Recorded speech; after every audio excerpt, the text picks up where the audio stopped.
Mi novia dijo, lo siento, lo quieren más a él, para después irse con su exnovio en el viaje familiar que yo mismo pagué. El karma fue instantáneo. Antes de que yo apareciera en la vida de Michelle, ella estuvo en una relación de 5 años con Pablo. No era cualquier relación. Vivieron juntos durante un tiempo, compartían amigos, rutinas, planes, y estaban a punto de casarse. Ya tenían fecha, invitaciones enviadas, todo prácticamente listo. El problema fue cómo terminó todo. Días antes de la boda, durante la despedida de soltero de Pablo, él le fue infiel. No fue un rumor ni algo ambiguo. Hubo pruebas claras, gente que estuvo ahí, mensajes, todo. Michelle se enteró casi de inmediato, y lo que debía ser uno de los momentos más importantes de su vida se convirtió en una humillación pública. Ella quedó completamente destrozada. Cuando me lo contó tiempo después, no lo hizo llorando, pero sí con una frialdad que decía más que cualquier lágrima. Me explicó que lo peor no fue solo la infidelidad, sino la sensación de que todo lo que había construido durante 5 años se había caído en cuestión de horas.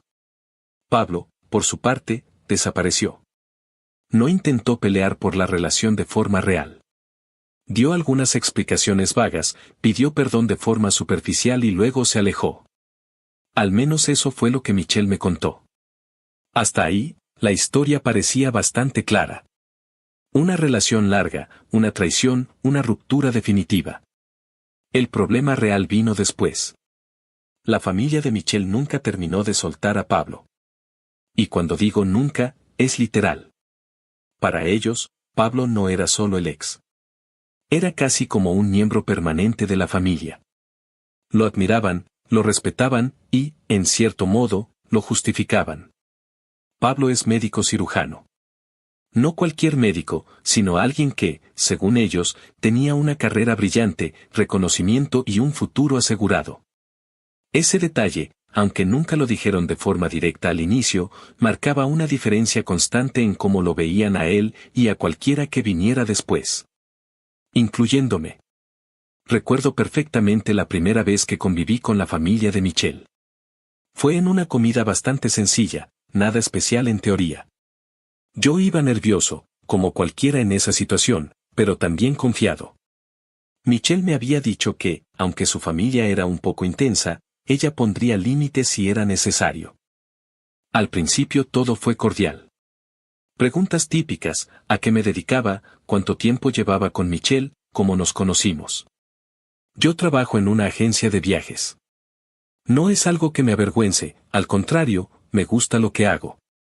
Organizo itinerarios, coordino paquetes, resuelvo problemas, es un trabajo dinámico, y aunque no es algo que suene impresionante para todos, a mí me ha permitido vivir bien. Pero en cuanto mencioné eso, noté el primer cambio. No fue algo explícito. Fue más bien una mirada entre dos de sus familiares, seguida de un comentario aparentemente inocente de su madre.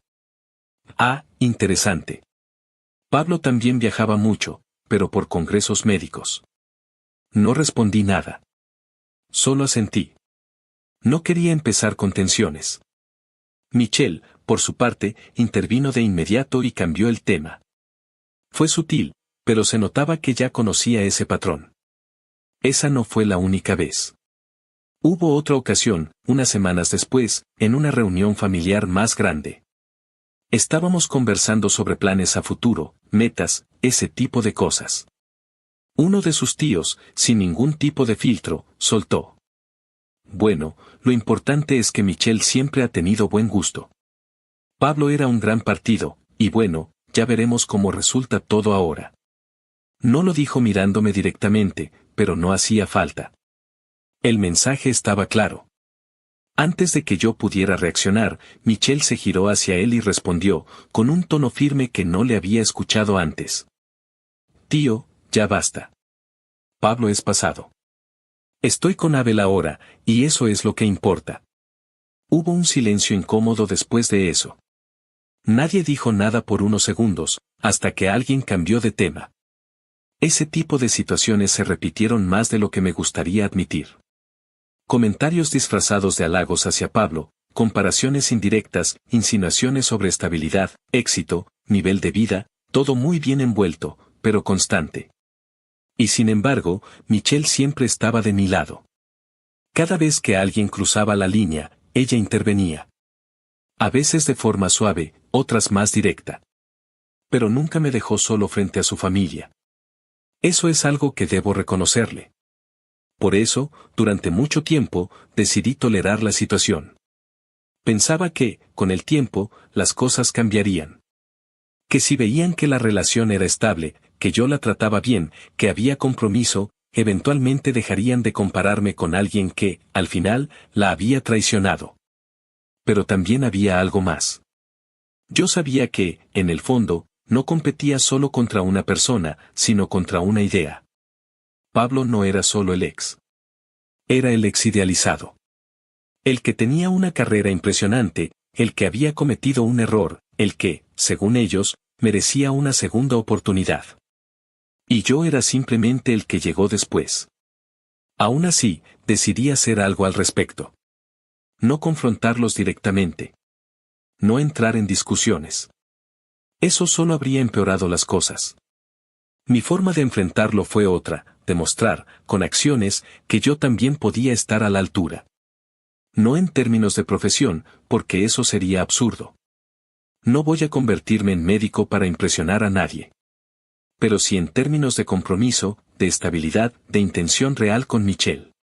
Fue así como surgió la idea del viaje. Michelle y yo llevábamos aproximadamente 10 meses juntos en ese momento. No era poco tiempo, pero tampoco era una relación de años. Sin embargo, ya había suficiente confianza y estabilidad como para pensar en algo más serio. Un día, después de otra reunión familiar algo tensa, ella me dijo algo que se me quedó grabado. Sé que no deberías tener que hacer nada para ganarte a mi familia, pero si hubiera una forma de que vieran quién eres realmente, todo sería más fácil. No lo dijo como una exigencia. Más bien como una mezcla de frustración y esperanza. Y fue ahí donde conecté las piezas. Yo trabajo en una agencia de viajes. Tengo acceso a contactos, descuentos, paquetes especiales, y, sobre todo, sé cómo organizar experiencias que realmente marcan la diferencia. Así que decidí hacer algo grande. Algo que no solo impresionara, sino que también generara un espacio donde pudiéramos convivir de otra manera. Mi idea fue organizar un viaje familiar. No un fin de semana ni algo sencillo. Estoy hablando de un viaje de 14 días por Europa. España, Francia, Italia, un recorrido bien estructurado, con actividades, traslados, hoteles de buen nivel, experiencias pensadas para que todos lo disfrutaran. Pero lo más importante, yo me encargaría de casi todo. Los vuelos, el alojamiento, los tours, todo gestionado a través de la agencia. La única condición que pondría sería que cada quien cubriera sus comidas personales. No era un gasto pequeño, pero tampoco algo imposible para mí, considerando los acuerdos que podía conseguir internamente. Cuando se lo propuse a Michelle, su reacción fue inmediata. Se emocionó como no la había visto antes. ¿En serio harías eso?, me preguntó, con una mezcla de sorpresa y entusiasmo. Sí, le respondí. No solo por tu familia, también por nosotros. Creo que nos vendría bien algo así. Ella sonrió, pero luego dijo algo que, en ese momento, interpreté como una señal positiva. Con esto, de verdad se van a dar cuenta de quién eres. Durante las siguientes semanas, me dediqué por completo a la planificación. Hablé con compañeros de la agencia, ajusté fechas, optimicé rutas, elegí hoteles que equilibraran calidad y costo, organicé actividades para distintos gustos. Quería que todo saliera perfecto. No solo porque era importante para mí, sino porque, de alguna forma, sentía que esto era una oportunidad de cambiar la narrativa. De dejar de ser el reemplazo y convertirme en alguien que realmente formaba parte de ese entorno. Cuando finalmente presentamos la idea a su familia, la reacción fue interesante. Al principio, sorpresa. Luego, entusiasmo. Y, por último, algo que no supe identificar del todo en ese momento. Su madre fue la primera en hablar. Es muy generoso de tu parte, Abel. Su padre asintió, pero no dijo mucho. Algunos de sus tíos comenzaron a hacer preguntas sobre el itinerario, los lugares, los hoteles. Todo parecía ir bien. Hasta que uno de sus primos comentó, casi como si fuera una reflexión en voz alta. Pablo también quería llevarnos a Europa alguna vez, pero nunca se dio. Nadie lo reprendió. Nadie dijo nada. Y, por primera vez, noté que Michelle no respondió de inmediato. Solo sonrió, pero fue una sonrisa distinta. Aún así, el plan siguió adelante. Las fechas se fijaron. Los boletos se confirmaron. Todo estaba listo para lo que, en teoría, sería el viaje que cambiaría la percepción de su familia sobre mí. En ese momento, honestamente, pensé que estaba haciendo lo correcto. Después de esa reunión donde presentamos el viaje, algo cambió. No fue inmediato ni exagerado, pero sí lo suficientemente evidente como para notarlo. Durante las semanas siguientes, la actitud de la familia de Michelle hacia mí empezó a suavizarse. Comenzaron a escribirme directamente para preguntar detalles del itinerario. Querían saber qué ciudades visitaríamos primero, cuánto tiempo estaríamos en cada lugar, si habría actividades guiadas o tiempo libre. Preguntas normales, pero el simple hecho de que vinieran a mí, en lugar de preguntarle todo a Michelle, ya marcaba una diferencia. Recuerdo una tarde en particular en la que estábamos revisando el plan con varios de sus familiares en la sala de su casa. Yo llevaba todo organizado, horarios, reservas, contactos, incluso recomendaciones de restaurantes y lugares opcionales. Mientras explicaba el recorrido por Italia, uno de sus tíos me interrumpió, pero esta vez no fue con un comentario incómodo. Oye, esto está bastante bien armado, dijo, revisando el documento. Se nota que sabes lo que haces. No fue un elogio exagerado, pero viniendo de él, fue significativo. Michelle me miró en ese momento, como si quisiera decir ves.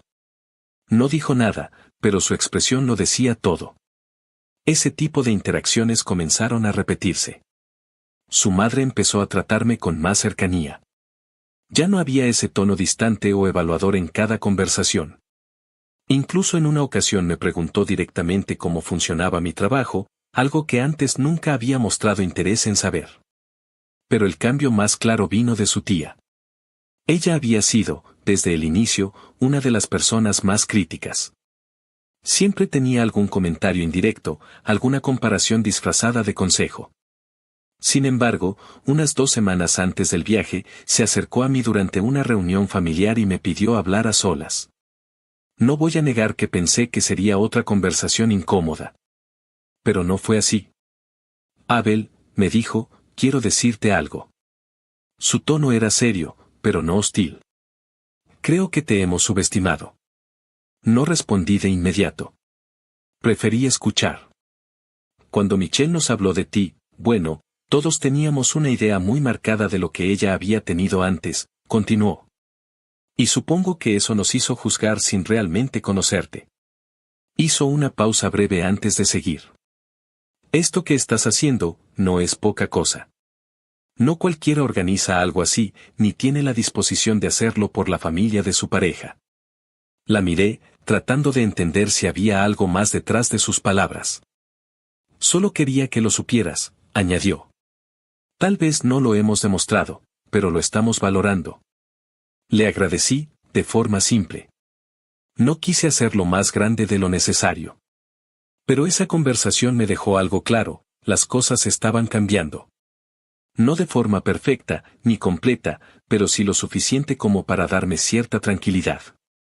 Durante esos días, Michelle también parecía más relajada. Te lo dije, me comentó una noche. Solo necesitaban verte de otra forma. Yo asentí, aunque en el fondo sabía que no era tan simple. Las percepciones no cambian de la noche a la mañana, pero al menos parecía que íbamos en la dirección correcta. Conforme se acercaba la fecha del viaje, todo giraba alrededor de eso.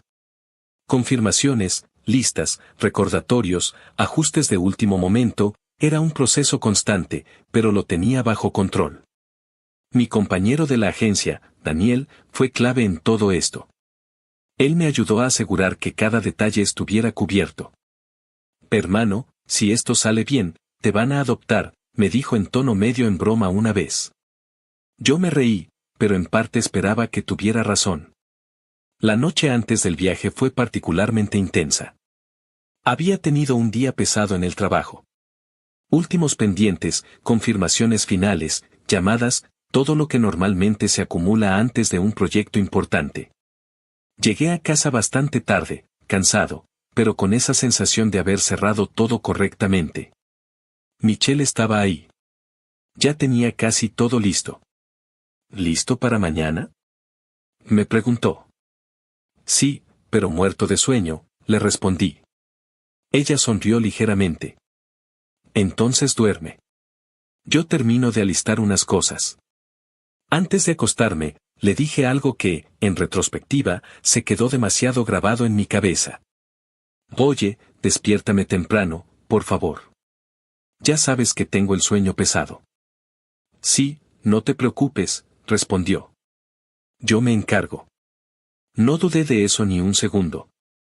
Nos acostamos, y prácticamente me quedé dormido de inmediato. Lo siguiente que recuerdo, es silencio. Abrí los ojos lentamente. La habitación estaba iluminada por la luz del día. Por un momento, no entendí qué estaba pasando. Tomé mi celular. 8:03 de la mañana. Mi vuelo salía a las 8 de la mañana. Sentí como el cuerpo se me tensó de golpe. Me levanté casi de un salto. No, no, no, no. Busqué a Michelle en la habitación. No estaba. Pensé que tal vez estaba en otra parte del departamento. La llamé, pero no escuché ningún sonido cercano. Fue entonces cuando algo empezó a sentirse mal. Regresé a la cama, tomé mi celular otra vez y revisé mis mensajes. Nada. Ni una llamada perdida. Ni un mensaje. Nada. En ese momento, el pánico empezó a mezclarse con otra cosa, algo más difícil de describir. Fui directamente a revisar la aplicación donde tenía todos los boletos. Y ahí fue cuando todo terminó de romperse. Los boletos no estaban. No era un error visual. No era que no cargaran. Simplemente no estaban. Mi primera reacción fue pensar que algo había fallado en el sistema. Mi segunda, fue marcarle a Michelle. Contestó después de varios tonos. ¿Bueno?, dijo. Su voz era tranquila. Demasiado tranquila. ¿Qué está pasando?, pregunté, sin poder ocultar la tensión. ¿Dónde estás? ¿Por qué no me despertaste? Perdí el vuelo. Hubo un breve silencio al otro lado de la línea. Sí, sobre eso, respondió. Ese tono. Frío. Distante. No era el mismo de la noche anterior.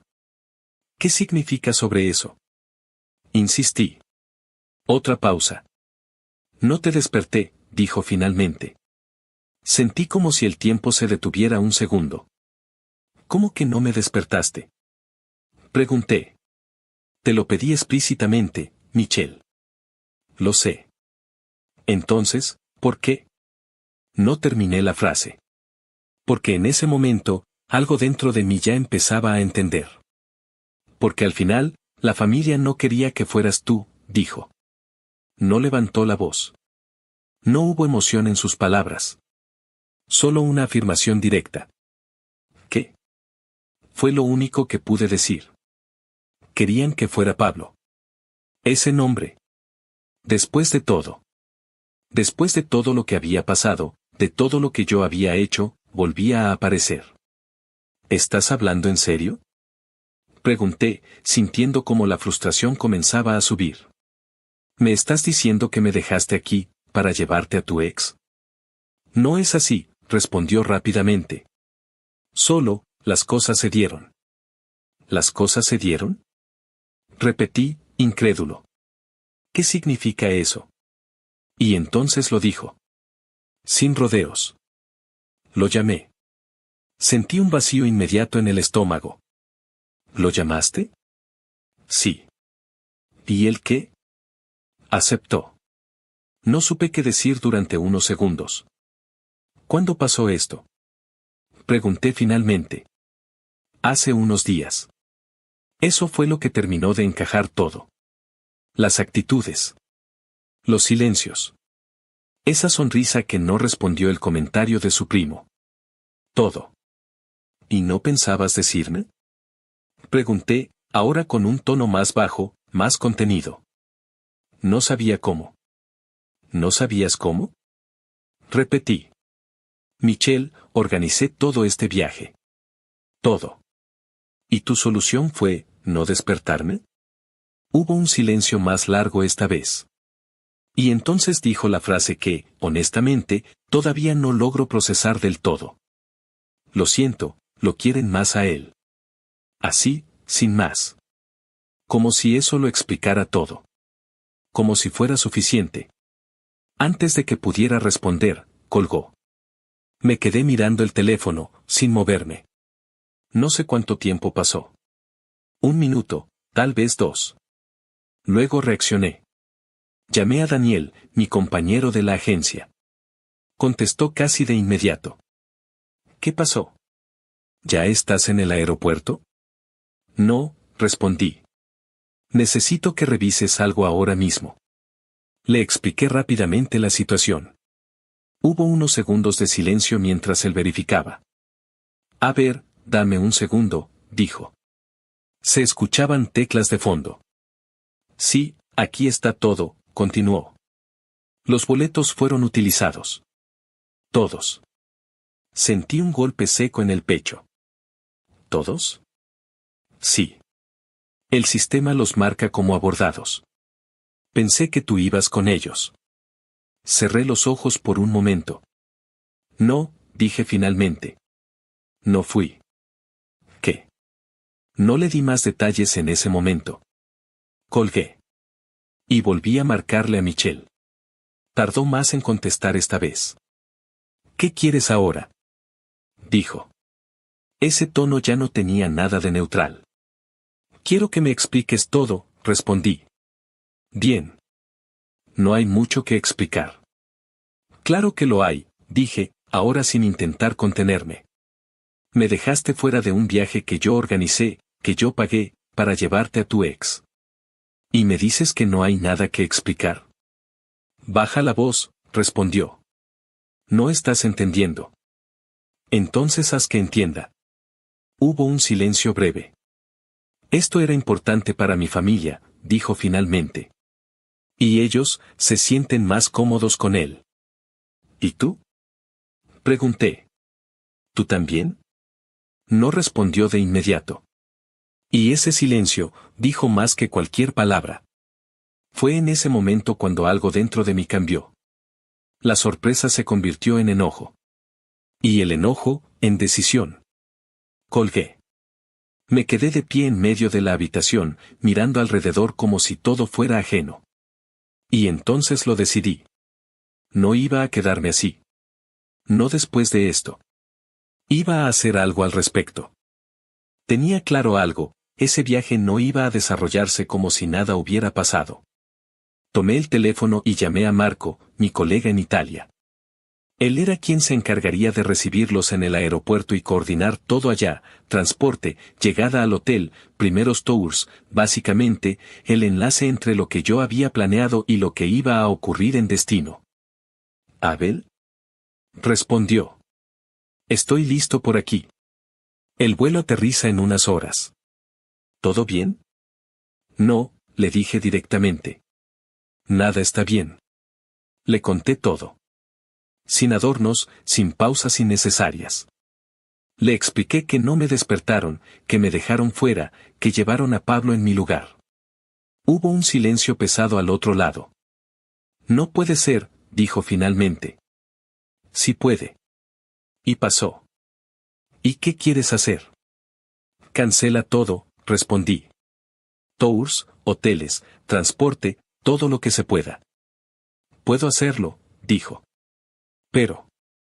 Se quedó en silencio unos segundos. Pero no lo veo suficiente. ¿A qué te refieres? A que eso solo les arruina el plan, explicó.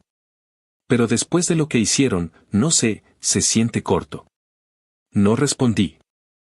Escucha, continuó. Déjame recibirlos. Ver cómo está todo. Y luego te llamo. Acepté. Colgamos. Pasaron unas horas. No hice mucho durante ese tiempo. Solo esperaba. Hasta que finalmente, el teléfono sonó. Ya aterrizaron, dijo Marco. Sí. Estoy con ellos. ¿Cómo que estás con ellos? Te explico después. Te voy a hacer videollamada. No hables. Solo observa. La llamada cambió a video. La imagen no era perfecta. Se veía desde un ángulo parcial, como si el teléfono estuviera oculto en el bolsillo de su camisa. Pero era suficiente. Reconocí el aeropuerto. Y luego, uno por uno, a ellos. La familia de Michelle. Todos estaban ahí. Su madre, su padre, sus tíos, y finalmente, Pablo. Caminaba con ellos con total naturalidad. Como si ese lugar le correspondiera. Como si siempre hubiera sido parte del plan. Sentí algo en el pecho, pero no aparté la vista. Escuché la voz de Marco, actuando con total normalidad. Por aquí, por favor. Ya tengo todo listo. Los guió hacia la zona de equipaje. Ahí fue donde todo empezó a tomar otra forma. La cámara captó fragmentos, maletas bajando, gente esperando, conversaciones casuales. Pero entonces, algo cambió. Marco se acercó a un conjunto de maletas que claramente pertenecían al grupo. Las reconocí porque yo mismo había ayudado a etiquetarlas en el sistema. Con naturalidad, comenzó a moverlas, como si estuviera organizando el transporte. Nadie sospechó nada. En ese momento, la cámara se inclinó un poco más, como si él estuviera haciendo algo más específico. Después me lo explicaría, pero en ese instante yo solo veía fragmentos. Abrió una de las maletas. Una pequeña. Discreta. Dentro había ropa, y algo más. Una carpeta. La abrió rápidamente. Y ahí estaban. Pasaportes. Documentos. Todos. La documentación de toda la familia estaba concentrada ahí. No distribuida. No asegurada individualmente. Todo en un solo lugar. Marco cerró la carpeta con calma. Miró alrededor. Nadie estaba prestando atención. En ese momento, tomó una decisión. Sacó los documentos. Todos. Y los guardó en otra bolsa que llevaba consigo. La maleta quedó igual. Cerrada. Con ropa. Pero sin lo más importante. Después de eso, continuó como si nada hubiera pasado. Vamos saliendo, dijo en voz alta. El grupo lo siguió sin sospechar. Ya en el exterior, los dirigió hacia la van. Uno a uno fueron subiendo. Se escuchaban comentarios normales. ¿Qué calor hace? El vuelo fue pesado. Pero ya estamos aquí. Nadie sabía lo que acababa de pasar. Marco subió al final. La puerta se cerró. El motor arrancó. Durante los primeros minutos, todo parecía completamente normal. Conversaciones ligeras. Expectativas sobre el viaje. Incluso algunos comentarios positivos. La organización está muy bien, dijo la madre de Michelle. Sí, todo muy claro, añadió otro. Esa frase volvió a golpear. Porque sí. Todo estaba bien organizado. Por mí. Pero yo no estaba ahí. En cambio, Pablo sí. Y nadie parecía tener problema con eso. Después de unos minutos, la van cambió de ruta. Vamos a hacer una parada rápida, dijo Marco. Es un control de rutina. Nadie cuestionó. Era creíble. La van se detuvo en una zona de revisión. Un par de oficiales se acercaron. Marco bajó primero. La cámara captó parcialmente la escena. Conversó con ellos en italiano. Su tono era serio. Controlado. No entendí todo en ese momento, pero luego supe exactamente lo que dijo. Creo que son inmigrantes ilegales. Me tiene amenazado. Fue suficiente. Uno de los oficiales se acercó a la puerta de la van y la abrió. Documenti, per favore. El tono cambió de inmediato. Dentro, el ambiente se congeló. ¿Qué pasa?, preguntó alguien. Solo es una revisión, dijo Marco, manteniendo el papel. Pero ya no era una simple revisión. Uno a uno, comenzaron a pedir documentos. Pasaportes. Identificaciones. Permisos. Y ahí fue donde todo empezó a romperse. Un momento, dijo la madre de Michelle. Están en la maleta. Sí, todos los pusimos juntos, añadió alguien más. Bajaron la maleta. La abrieron. Ropa. Solo ropa. Silencio. No, no puede ser, murmuró uno de los tíos. Comenzaron a revisar desesperadamente. Aquí estaban. Yo los vi. ¿Quién los movió? La confusión se convirtió en nerviosismo en cuestión de segundos. Señores, documentación, repitió el oficial, ahora más firme. Debe haber un error, dijo el padre de Michelle. Tenemos todo en regla. Entonces muéstrelo. No podían. Porque no lo tenían. Las voces comenzaron a elevarse. Esto es absurdo. Nos acaban de robar. Alguien los tomó. Pero nada de eso cambiaba la situación. Para los oficiales, lo único visible era un grupo de personas sin documentación. Bajen del vehículo, ordenó uno de ellos. El tono ya no era negociable.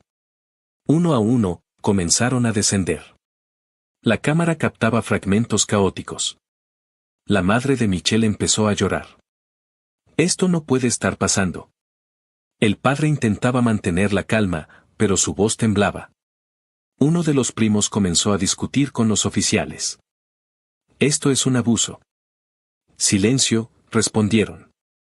Michelle estaba paralizada. Miraba la maleta abierta, como si no pudiera procesar lo que veía. Los documentos estaban aquí, repetía. Pablo intentó intervenir. Soy médico, dijo. Esto es un malentendido. Pero esa frase no tenía ningún peso ahí. Documenti, repitió el oficial. Y no había nada que mostrar. El caos aumentó. Abel se encargaba de todo, dijo alguien. Esa frase volvió a aparecer. Pero esta vez no había duda en lo que significaba. Abel ya no estaba. Y sin Abel. No había nada. La madre de Michelle lloraba sin control. ¿Por qué nos pasa esto? Nadie tenía respuesta. El padre comenzó a discutir entre dientes. Los tíos se culpaban unos a otros. Michelle seguía en shock. ¿Y Pablo? Ya no decía nada. Su seguridad había desaparecido por completo. Los oficiales hablaron por radio. Minutos después, llegaron más. Van a tener que acompañarnos, dijo uno de ellos. Y entonces, la realidad cayó con todo su peso. No era un retraso. No era una molestia. Era una detención. La cámara captó el momento en que comenzaron a separarlos. Las voces se rompían. El llanto aumentaba. El orden desaparecía. Michelle finalmente reaccionó. Esto no puede estar pasando, decía, con la voz quebrada. Pero estaba pasando. Y por primera vez desde que todo comenzó. Ellos estaban sintiendo lo que significaba haberme dejado fuera. Pasó aproximadamente una hora desde la última vez que vi la videollamada. Durante ese tiempo, no hice nada. No llamé a nadie. No revisé mensajes. No intenté intervenir. Solo me quedé en silencio, procesando todo lo que había ocurrido. Hasta que el teléfono volvió a sonar. Era Michelle. La pantalla mostraba su nombre como si nada hubiera pasado, como si la última conversación no hubiera existido. Contesté. ¿Bueno? Su voz no era la misma de antes. Estaba rota. Amor, dijo, casi sin aire. Por favor, ayúdanos. Esa palabra. Amor. Después de todo. No respondí de inmediato. Nos tienen en migración, continuó, hablando rápido, con desesperación. Dicen que debemos pagar una multa de 5.000 euros cada uno, o nos van a deportar y no podremos volver a Europa. Se escuchaban voces de fondo. Llanto. Confusión. Por favor, añadió. Mueve tus influencias, tú conoces gente, tú puedes arreglar esto. Cerré los ojos un segundo. Y entonces respondí. Justo eso hice. Hubo un silencio al otro lado. ¿Qué? Moví influencias. Mi tono fue completamente plano. Sin emoción. ¿De qué estás hablando? Preguntó, ahora con miedo. De esto, respondí. Esto es lo que pasa cuando dejas fuera a alguien de su propio viaje. El silencio que siguió fue distinto. Ya no era confusión. Era comprensión. No, susurró. No hiciste esto. Sí lo hice. Se escuchó un sollozo. Tranquila, añadí. Si no pagas la multa, solo tendrás que pasar unos 3 días en prisión preventiva, y después te regresan a casa. No levanté la voz. No hubo enojo. Solo una explicación fría. Michelle empezó a llorar abiertamente. ¿Qué te pasa? Dijo entre sollozos. ¿Qué te pasa? Eres un psicópata. No respondí. Nos acabas de arruinar la vida, continuó. Vamos a tener antecedentes, esto va a afectar el trabajo de Pablo, el de todos, no entiendes lo que hiciste. La dejé terminar. Y luego respondí. Vaya, qué triste. Hice una pequeña pausa. Pero bueno, siempre habrá vacantes en McDonald's. Se quedó en silencio. Ahí podrán trabajar, añadí. Y mírenle el lado bueno, las hamburguesas les saldrán más baratas. Estás enfermo, dijo, casi sin voz. Antes de que pudiera decir algo más, otra voz interrumpió en la llamada. Un hombre, hablando en italiano, indicando que el tiempo había terminado. 5 minuti. Finito. Michelle intentó decir algo más. Abel, por favor. La llamada se cortó. Y esta vez, no volvió. Horas después, recibí otra llamada. Número desconocido. Contesté. Sí. Abel, dijo una voz masculina. Soy Marco. Dime. Solo para que lo sepas, continuó. Confirmé algo. ¿Qué cosa? En los rayos X del aeropuerto, se veía claramente que esa maleta tenía documentos. No dije nada. Ya lo intuía, añadió. Mucha gente comete ese error, poner todo en un solo lugar. Hizo una pausa breve. Solo quería que lo supieras. Lo sé, respondí. Colgamos. No volvimos a hablar de eso.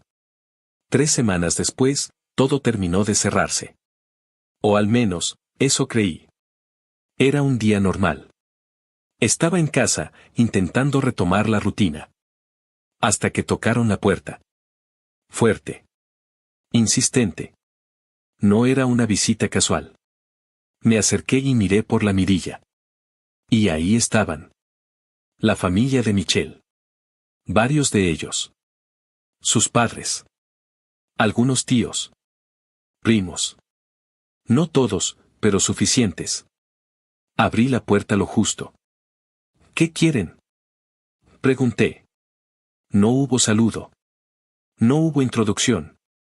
Sabes perfectamente lo que hiciste, dijo su padre, con el rostro tenso. No tengo idea de qué hablas, respondí. No te hagas el idiota.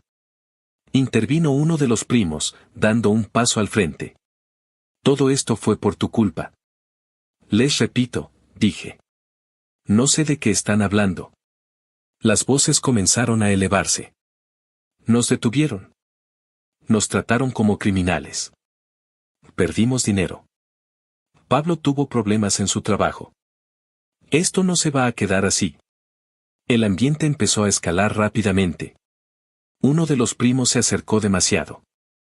Te vamos a... No terminó la frase. Porque en ese momento, saqué el teléfono. Y marqué. Policía, dije cuando contestaron. Hay un grupo de personas en mi domicilio actuando de forma agresiva. No levanté la voz. No discutí. Solo informé. Eso cambió todo. Algunos retrocedieron. Otros siguieron reclamando, pero ya con menos seguridad. Minutos después, la patrulla llegó. Los oficiales se acercaron y evaluaron la situación. Yo expliqué que no conocía el motivo de su presencia, que estaban alterados, que temía por mi seguridad. Ellos hicieron preguntas. A todos. Pero algunos no supieron controlarse. El padre de Michelle comenzó a alzar la voz. Uno de los primos empujó ligeramente a un oficial. Eso fue suficiente. En cuestión de segundos, la situación cambió. «Queda usted detenido», dijo uno de los policías. El padre y dos de los primos fueron esposados. Los demás quedaron en silencio. Nadie intervino. Nadie intentó detenerlo. Solo observaban. Como yo lo había hecho antes. Después de eso, los oficiales dieron una advertencia clara al resto. «No pueden presentarse aquí nuevamente», dijo uno de ellos. «Si lo hacen, habrá consecuencias legales». También se emitió una orden de alejamiento. Formal. Registrada. Sin margen de interpretación. Poco a poco, se fueron. Sin gritos. Sin amenazas. Sin mirarme siquiera. La puerta se cerró. Y por primera vez desde que todo comenzó. Hubo silencio real. No sé si lo que hice fue correcto. No sé si alguien lo consideraría justo. Pero sí sé algo. Ese día entendí que hay cosas que no se arreglan hablando. Y que, a veces, las consecuencias llegan exactamente en la forma en que las provocas.